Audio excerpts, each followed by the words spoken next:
और अब वक्त हो चला है जरूरी बहस का।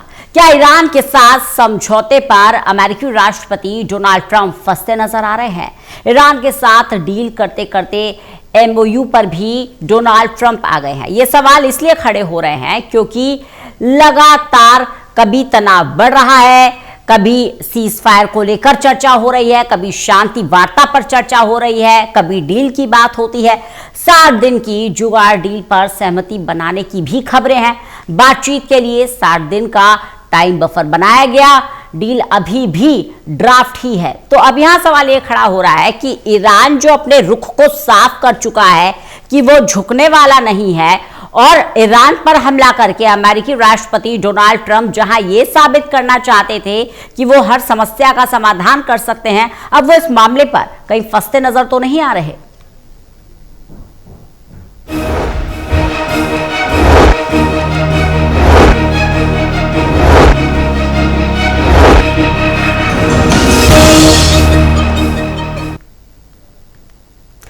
तो अमेरिकी राष्ट्रपति डोनाल्ड ट्रंप अलग अलग दावे कर रहे हैं, अलग अलग बातें कर रहे हैं। कभी परमाणु कार्यक्रम को लेकर कहते हैं कि ईरान को अपने परमाणु कार्यक्रम को यहीं के यहीं बंद करना होगा, सुरक्षा के लिए बेहद ज़रूरी है। दोनों पक्ष ये भी कह रहे हैं कि एक दूसरे पर पूरी तरह से भरोसा नहीं किया जा सकता। ये जो डील है ये स्थायी नहीं है। ईरान कह रहा है हम स्थायी समाधान चाहते हैं। तो कुल मिलाकर यहाँ पर सवाल ये खड़े होते हैं, क्या अमेरिकी राष्ट्रपति डोनाल्ड ट्रंप फंस गए हैं? अमेरिकी राष्ट्रपति डोनाल्ड ट्रंप अब ईरान के मुद्दे पर नई राजनीतिक चुनौतियों से भी घिरते नजर आ रहे हैं। जिस बड़ी और सख्त डील का वो लगातार दावा कर रहे थे, वे फिलहाल 60 दिन के अस्थायी एमओयू तक सीमित होती नजर आ रही है। अमेरिका और ईरान के बीच तनाव कम करने, परमाणु कार्यक्रम पर बातचीत जारी रखने और तेल सप्लाई को सुरक्षित रखने के लिए यह अंतरिम समझौता तैयार किया गया था। लेकिन सवाल यही, क्या ट्रंप पीछे हट रहे हैं या ये सिर्फ वक्त खरीदने की रणनीति है?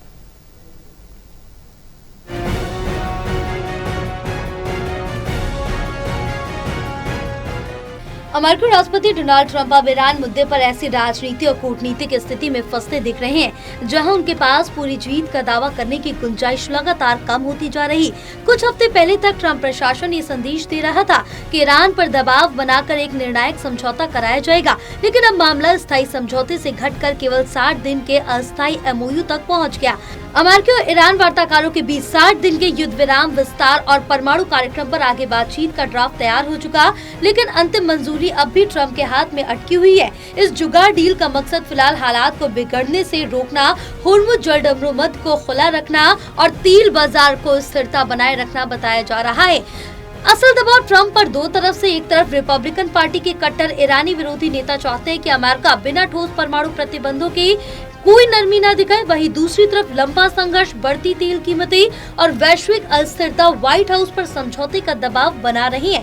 रिपोर्ट्स के मुताबिक इस 60 दिन के एमओयू में ईरान के यूरेनियम स्टॉक, होर्मुज में जहाजों की आवाजाही और आगे की न्यूक्लियर बातचीत जैसे मुद्दे शामिल है, लेकिन अभी भी कई बुनियादी मतभेद कायम है। यही वजह है कि ट्रंप तुरंत साइन करने से बच रहे और कुछ दिन सोचने की बात कह रहे हैं। आलोचकों का कहना है कि ट्रंप जिस बड़ी डील का वादा कर रहे थे वो फिलहाल केवल समय खरीदने वाली अस्थायी व्यवस्था बनकर रह गई है। अगर ये समझौता टूटता है तो ट्रंप पर कमजोरी के आरोप लगेंगे। अगर माने जाते हैं तो उनकी अपनी पार्टी का एक बड़ा धड़ इसे ईरान के सामने झुकना बताएगा। ईरान अपने संवेदनशील न्यूक्लियर प्रोग्राम को सीमित स्तर पर रोकने या धीमा करने पर सहमत हुआ है। अमेरिका फिलहाल ईरान पर नए बड़े आर्थिक प्रतिबंध लगाने से बच सकता है। कुछ सीमित आर्थिक राहत या तेल निर्यात में ढील पर भी चर्चा हुई है। दोनों देश सीधे सैन्य टकराव से बचने और क्षेत्र में प्रॉक्सी संघर्ष कम करने पर सहमत हुए हैं ताकि मध्य पूर्व में हालात न बिगड़े। तेल और व्यापारिक जहाजों की सुरक्षित आवाजाही बनाए रखना डील का अहम हिस्सा है। वैश्विक तेल सप्लाई प्रभावित न हो, इस पर खास फोकस है। ये स्थायी समझौता नहीं है। अगले 60 दिनों में दोनों पक्ष व्यापक न्यूक्लियर डील पर बातचीत जारी रखेंगे। ड्राफ्ट तैयार होने के बावजूद डोनाल्ड ट्रंप की अंतिम राजनीति मंजूरी को सबसे बड़ा फैक्टर माना जा रहा है। इजराइल और कई खाड़ी देश इस डील को लेकर सतर्क है। उन्हें डर है कि ईरान को ज्यादा राहत मिलने से क्षेत्रीय शक्ति संतुलन बदल सकता है। डील का एक बड़ा मकसद वैश्विक तेल कीमतों में अचानक उछाल रोकना भी माना जा रहा है।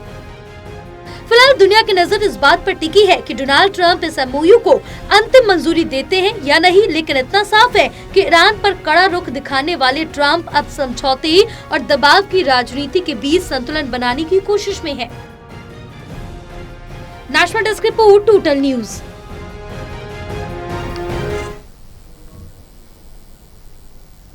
तो ईरान के साथ डील करते करते एमओयू पर आ गए हैं अमेरिकी राष्ट्रपति डोनाल्ड ट्रंप। 10 दिन की जुगाड़ 10 दिन के लेकर पहले अल्टीमेटम दिया, फिर अब ये 60 दिन की जुगाड़ डील बनी। इस पर सहमति बनाने की अब खबरें आ रही हैं। बातचीत के लिए 60 दिन का टाइम बफर बनाया गया है। जी हाँ, कोशिश है कि तनाव कम हो जाए, लेकिन ईरान जो है वो अपने टर्म्स एंड कंडीशन के लिए सिचुएशन को बिल्कुल क्लियर कर चुका है।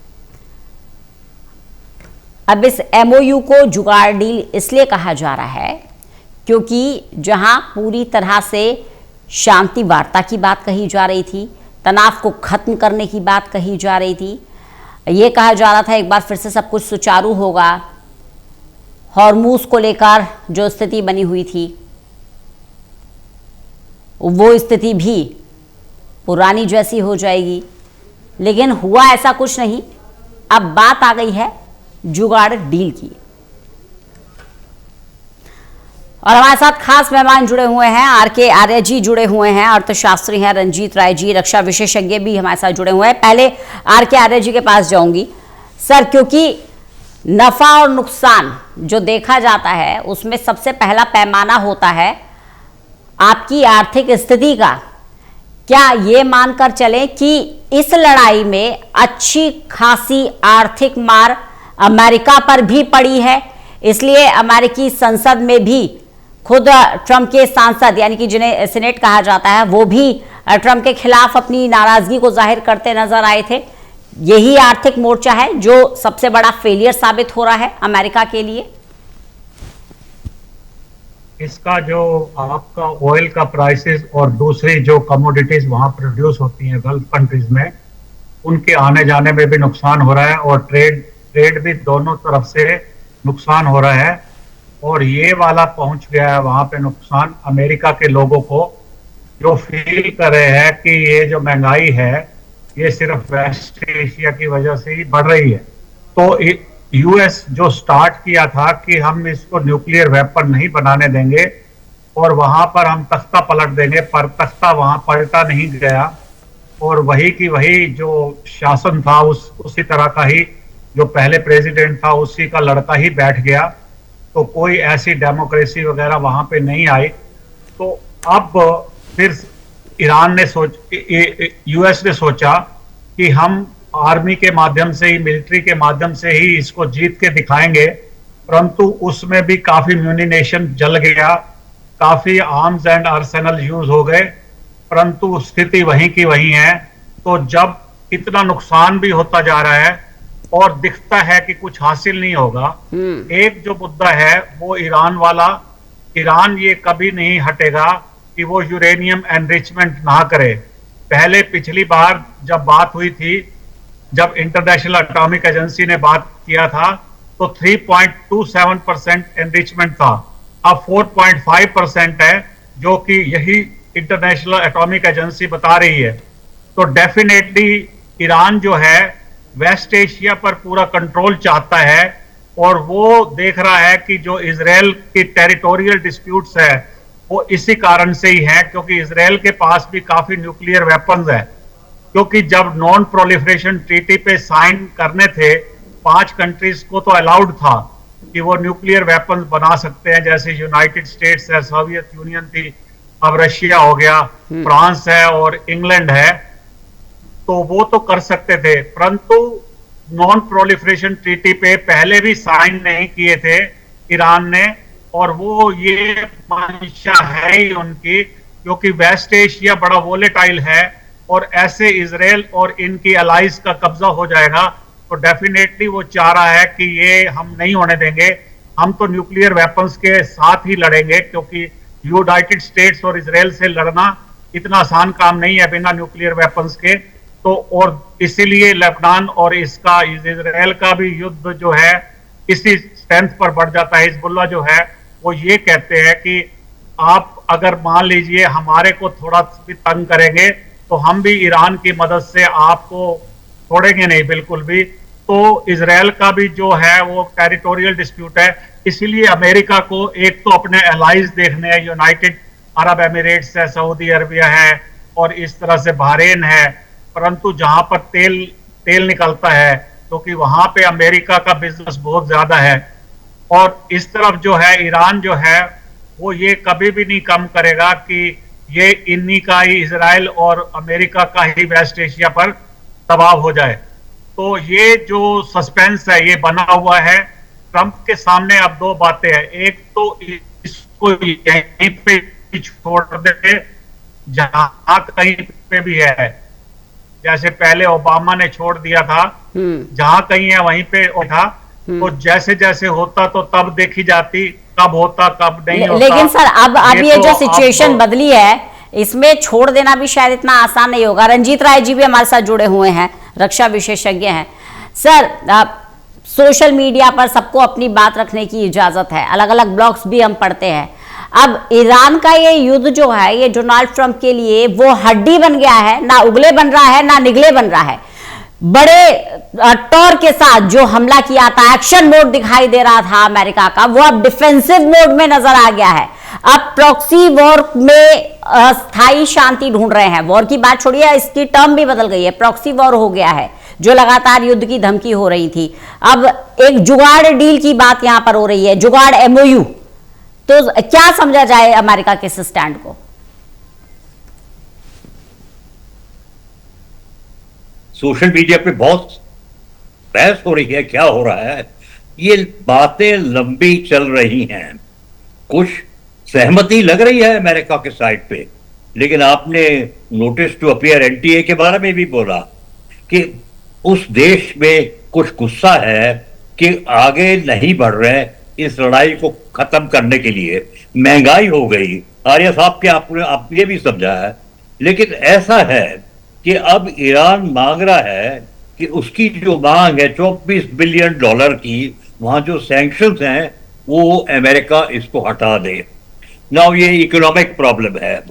उस तरफ ईरान भी कह रहा है कि परमाणु हथियार और परमाणु रिफाइनिंग के बारे में बाद में बात करेंगे। लेकिन अच्छी बात यह है कि कतार में बातें चल रही हैं, कुछ न कुछ सहमति होने वाली है। और अटैक सिर्फ ईरान ने कहते हैं, एक उनका जो ड्रोन था MQ-29 उसको गिरा दिया। तो छोटे छोटे अटैक एक दिन पहले या 2 दिन पहले भी ईरान ने कोशिश की कुछ माइंस लगाने के लिए, उनके जहाज पे अमेरिका ने क्या मैंने अटैक किया। लेकिन इस बावजूद जो कुछ भी हो रहा है, रिपोर्ट्स आ रहे हैं कि जहाज जो रक्षा के है और एक भारत के लिए भी LPG टैंकर विशाखापट्टनम की तरफ आया। तो पूरी दुनिया देख रही है, सह रही है क्या हो रहा है, स्टॉक मार्केट सह रही है, तेल का दाम ऊपर नीचे होता जा रहा है। कई लोग तो स्टॉक मार्केट में रोज लगे हुए हैं कि कुछ फायदा निकाल लें, जैसे गिरे पैसा डालो जैसे निकले। लेकिन जो ऑर्डिनरी आदमी है उसको बहुत कष्ट है, तेल का भाव बढ़ गया है। तो अब हमको ये देखना पड़ेगा कितनी देर तक ईरान हिम्मत दिखाता है, क्योंकि लग रहा है ईरान अकड़ रहा है अपनी बातों पे कि भाई परमाणु हथियार की बात में मैं नहीं करूं। आर्या साहब ने भी बताया ओबामा के टाइम पे जो JCPO हुआ था, उन्होंने मान लिया था कि मैं बॉम्ब नहीं बनाऊंगा। लेकिन अब ईरान सोच रहा है कि इस स्थिति में अगर जो अमेरिका की हालत ट्रंप में ऐसी है कि उसको कुछ सहमति चाहिए, तो अपनी ढील के साथ आगे लगा रहे हैं। और उनके जो भी स्पोक्समैन हैं, अराची या उनके प्रेसिडेंट साहब पेस्किन, सब हिम्मत से बोल रहे हैं कि हम कुछ मांग रहे हैं, वो मांग आप मान लीजिए। परमाणु हथियार के बारे में हम अगले दौर में बात करेंगे। बिल्कुल, तो परमाणु हथियार को लेकर असल लड़ाई का मुद्दा तो यही बता रहा था अमेरिका कि नहीं रखने देंगे, परमाणु सक्षम देश नहीं बनने देंगे, खतरा है ईरान। लेकिन जैसा कि अभी हम सर आर्थिक मोर्चे की भी बात कर रहे थे, महंगाई बढ़ती जा रही है, आर के आर्य जी भी हमारे साथ लगातार बने हुए हैं सर। जहां परमाणु हथियारों की बात करें, असली मुद्दा तो यही था। इस मुद्दे पर भी ऐसा नहीं लग रहा कि अमेरिका कहीं ना कहीं नर्म हो रहा है या लेट इट गो अप्रोच को अब अपना रहा है कि ठीक है भाई, जैसे कि आपने ओबामा शासनकाल का भी जिक्र किया कि ठीक है छोड़ दे, कैसे ही करके इसे साइड कर दे, इस मामले को किसी तरह से इस पे मिट्टी डाल दे। इस वाले मुद्दे पर तो ईरान अपना स्टैंड क्लियर कर चुका है और इसी मुद्दे को लेकर अमेरिका जंग के मैदान में कूदा था। तो जो इजराइल के टेरिटोरियल डिस्प्यूट्स है लेबनान के और गाजा पट्टी के अंदर, तो वो तो फिर सारे धरे के धरे रह गए, क्योंकि इजराइल जो है वो उसकी एक्सपेंशनिस्ट पॉलिसी है। तो इजराइल और अमेरिका का इकट्ठा ही डिसीजन है ये, क्योंकि उसकी प्रॉक्सीज हैं ये सारी, हिजबुल्ला है, हमास है और यमन में है, इस तरह से सीरिया में भी छोड़े थे। तो ये जो टेररिस्ट ऑर्गेनाइजेशंस है, जो मिलिशिया है, इनका भी पूरा रोल है अपनी अपनी कंट्रीज के अंदर। तो ये भी कंट्रीज में शांति नहीं चाह रहे, तो इनका क्योंकि मिलिटेंट होने की वजह से इनको भी करना है। तो ये बात इजराइल की जो एक्सपेंशनिस्ट पॉलिसी है उसको ईरान ये समझ रहा है कि ऐसे तो इजराइल जो है बहुत काबू कर लेगा टेरिटोरियल डिस्प्यूट, और जबकि ईरान ने तो 1978-79 में ये कहा था कि हम इस इजराइल को तो नक्शे से, वर्ल्ड के मैप से ही हटा देंगे, क्योंकि उन्होंने फलस्तीनियों की लैंड ले रखी है। तो ये इतना आसान नहीं है कि यूनाइटेड स्टेट्स की अलाइज जो है, ये वाली यूनाइटेड अरब एमिरेट्स और सऊदी अरबिया, कतर, ये इसके अंदर भी जो यूनाइटेड स्टेट्स का बड़ा स्टेक है ऑयल के अंदर, तो उससे भी इकोनॉमी स्ट्रेंथन होती है, तो वो भी वीक हो रही है।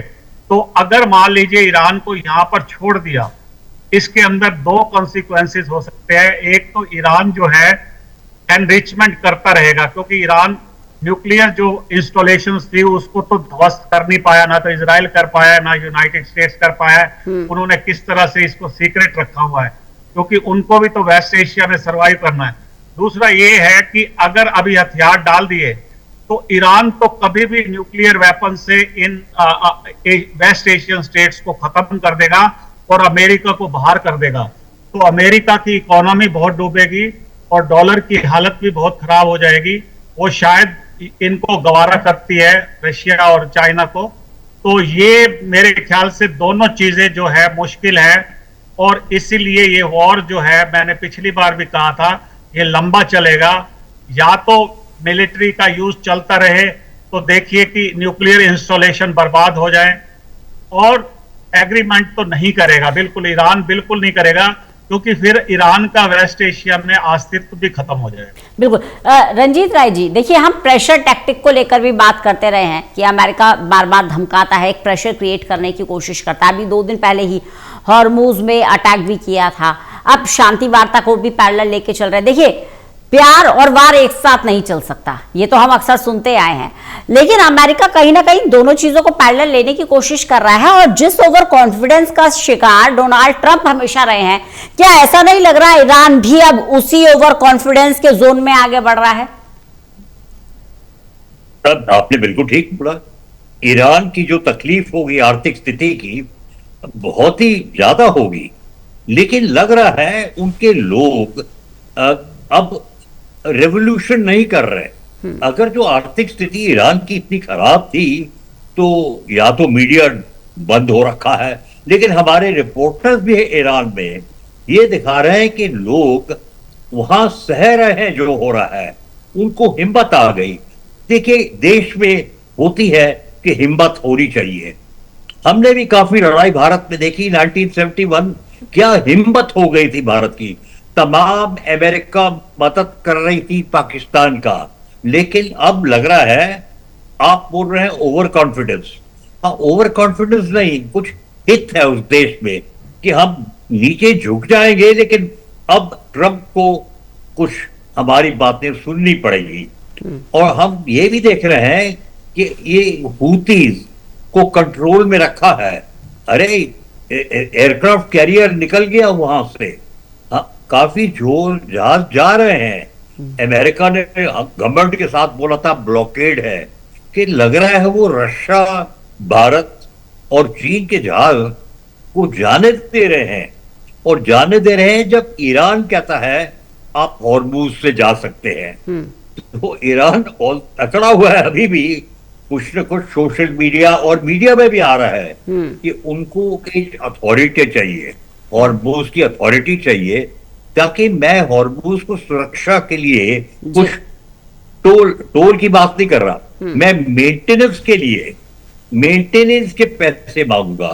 तो आपने बिल्कुल ठीक बोला, ओवर कॉन्फिडेंस की तरफ से ईरान लगा रहा है और सह सकता है। अब कितनी देर अमेरिका ट्रंप सह सकते हैं कि उनके ऊपर भी बहुत, जो डेमोक्रेटिक पार्टी है उसके तो काफी प्रेशर लगाया हुआ है। बिल्कुल इसके में ईरान के लीडर लग रहे हैं। अभिषेक साहब दिल्ली आए थे, कहा था उन्होंने कि फैसला होगा, वो झुके नहीं। और कुछ हमको लग रहा है कि सीज फायर बढ़ता जाएगा, बातचीत होती जाएगी और दोनों में से कौन ज्यादा झुकेगा। और आर्या साहब ने बोला नेतान्याहू और इजराइल की बात अलग है, नेतान्याहू ट्रंप की बात मानेगा या नहीं और अटैक लेबनान में करता जाएगा। सुना बेरूत, देखिए मानना या ना मानना ये तो इजराइल की मजबूरी हो जाएगी, नेतन्याहू की मजबूरी हो जाएगी, लेकिन सच्चाई तो सब जानते ही हैं। नेतन्याहू तो चाहते ही हैं कि इस जंग का जल्द से जल्द अंजाम निकले और इजराइल के पक्ष में निकले। लेकिन आर्या साहब, जो उस देश की ताकत थी, ईरान की जो सबसे बड़ी ताकत थी, वो था वहां के कॉमन मैन का मोरल, मनोबल, मानव श्रृंखला बना के जब ईरान की जनता खड़ी हुई अमेरिका का सामना करने के लिए, तब लग रहा था कि ईरान को झुकाना इतना आसान नहीं है। लेकिन हमारे यहाँ कहते हैं भूखे भजन ना होए गोपाला। जब महंगाई बढ़ जाएगी, खाने के लिए रोटी नहीं मिलेगी, अनाज की कमी हो जाएगी, तो लड़ेंगे कैसे? नहीं, कोई सारा वेस्ट एशिया हॉर्मूज तो बंद हुआ है, आपके जो जहाज आते हैं वहां से उसके लिए बंद हुआ है ना। तो बाकी तो वेस्ट एशिया के अंदर तो जो चैनल खुला हुआ है वो तो खुला हुआ है, उनके ऊपर कोई फूड का क्राइसिस थोड़ी ना आ रहा है। तो वैसे भी कुछ ना कुछ एग्रीकल्चर प्रोडक्शन तो होती ही होगी और कई चीजें तो वहां पे खुद भी बनती होंगी। तो इतने देर तो तंगी झेल सकते हैं। पहले भी तो सैंक्शन लगाई हुई थी, तो तेल तो तब से नहीं बिक रहा था, तेल तो सैंक्शन 8-10 साल से लगी हुई है, तो तब भी नहीं बिक रहा। और इतने आइटम फ्रीज भी हो गए इनके, ईरान के। तो यूनाइटेड स्टेट्स और यूनाइटेड नेशंस ने भी सैंक्शन लगाई हुई थी। तो ईरान इस तरह से दब नहीं जाएगा बिल्कुल भी, क्योंकि आप ये कहें कि उनके जो लोग हैं वो त्राही हो जाएगी, ऐसा बिल्कुल भी नहीं होगा। परंतु इतना ऑर्गेनाइज रखा हुआ ईरान ने अपने आप को। बिल्कुल, वो तो सेल्फ कंटेन्ड इकोनॉमी हो ही जाती है, क्योंकि जो वॉर में जाती है वो सेल्फ सफिशिएंट और सेल्फ कंटेन्ड इकोनॉमी हो ही जाती है। अब बिना डॉलर्स के कब से काम चला रहे हैं, तो चल ही रहा है, तो लेन देन हो ही जाता है। दूसरा चैनल तो खुला हुआ है ना, वेस्ट एशिया पूरा बंद नहीं हुआ, हॉर्मोज बंद हुआ है। परंतु हॉर्मोज में भी किन को नुकसान हो रहा है? एक तो इंटरनेशनल प्राइसेस ऊपर जा रहे हैं, जो कि गैसोलीन का प्राइस जो है काफी बढ़ गया है वहां पर, यूनाइटेड स्टेट्स में भी, तो लोग तंग हो रहे हैं। और इंडिया का क्राइसिस जो है वो अब इस तरह से कम होगा नहीं। अगर वो प्रश्न आपसे मेरा पूछना चाहते हैं, अब ओपनिंग प्राइस जो है ना, ये गार्जियन की रिपोर्ट है कि ओपनिंग प्राइस जो है $100 पर बैरल रहेगा। ये जो इंडिया में वरी चल रही है कि 70 बैरल पे तो अब $70 पर बैरल पे तो मिलेगा नहीं, तो ये ओपनिंग पे ही 100 पे ही खुला रहेगा, इससे कम तो वैसे भी नहीं आएगा। अब वो किस तरह से उसको कवर अप कर सकते हैं, नहीं कर सकते, तो ये मेरा ख्याल है कि ईरान इन बातों से डरेगा नहीं, क्योंकि वो सैंक्शन को पहले से ही झेलता आ रहा है। और उसको ये आइडिया था कि जब हम यूरेनियम एनरिचमेंट करेंगे, अगर हम इजराइल के पंखों को तोड़ने की कोशिश करेंगे, तो जरूरी बात है कि अमेरिका आएगा। उनकी भी डिप्लोमेसी जबरदस्त है, उनकी मिलिट्री पावर भी जबरदस्त है, ऐसा कुछ नहीं है। ईरान का स्टैंड बिल्कुल क्लियर है, जंग शुरू हमने नहीं की थी, लेकिन खत्म हम जरूर करेंगे। बहुत संक्षेप में कमेंट चाहूंगी रंजीत सर, बहुत सर, 30 सेकंड सर।